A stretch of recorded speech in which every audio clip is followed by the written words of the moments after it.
वाचन खालीलप्रमाणे आहे. 14. पुस्तकांच्या सहवासात.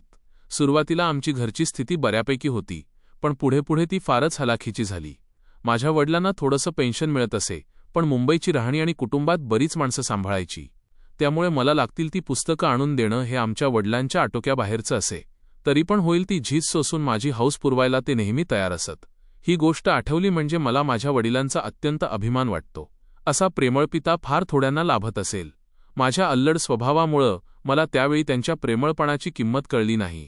त्या गोष्टी जणू काही आज घडल्यासारख्या वाटतात. स्वतःची पुस्तकं असावीत म्हणजे फक्त स्वतःच्या मालकीची एवढीच त्यावेळी माझी महत्त्वाकांक्षा होती. त्या महत्त्वाकांक्षेतूनच माझं ग्रंथालय निर्माण झालं. त्यावेळीसुद्धा नवीन नवीन पुस्तकं आणून देण्यासाठी मी माझ्या वडिलांजवळ हट्ट धरी.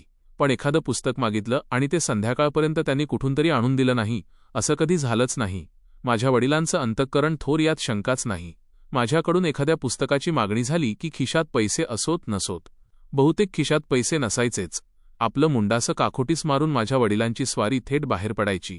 त्यावेळी माझ्या दोन्हीही वडील बहिणी इथं मुंबईतच असायच्या. त्यांची त्यावेळी लग्न झालेली होती. माझे वडील जे घरून निघायचे ते थेट माझ्या धाकट्या बहिणीकडे जायचे. जे काही 3-4 रुपये माझ्या पुस्तकासाठी हवे असतील ते तिच्यापाशी मागायचे. तिच्याकडे तरी कुठून असणार इतके रुपये? बिचारी माझ्यापाशी एवढे रुपये नाहीत असं कळवळ्यानं म्हणायची. लगेच माझे वडील पुन्हा आपलं मुंडासं काखोटीस मारून माझ्या थोरल्या बहिणीकडे जायचे. तिच्यापाशीही पैसे नसले तर ते तिच्याकडून एखादा दागिना मागून घेत. मग तो घेऊन एका ठराविक सावकाराकडे जात. त्याच्याकडं महिन्यासाठी तो दागिना गहाण ठेवत. महिना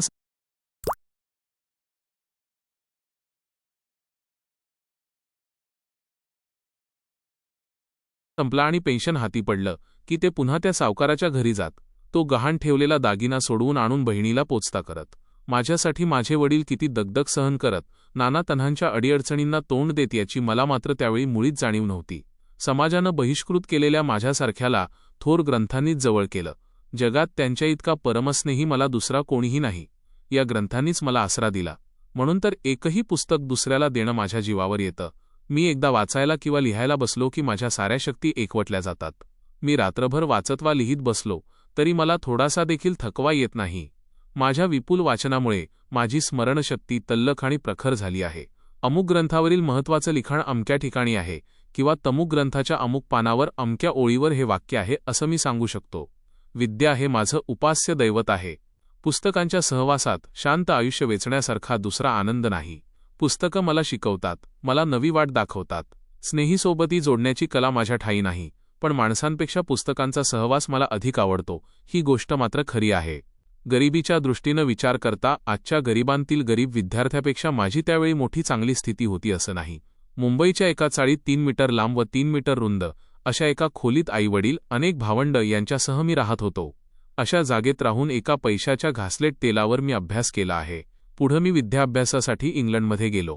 ज्या अभ्यासक्रमाला 8 वर्ष लागतात तो मी 2 वर्ष 3 महिन्यांत तिथं पुरा केला. मात्र हे करण्यासाठी मला दिवसाच्या 24 तासांपैकी 21 तास अभ्यास करावा लागला.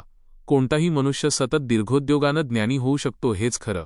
By doctor Bhimrao Ramji Ambedkar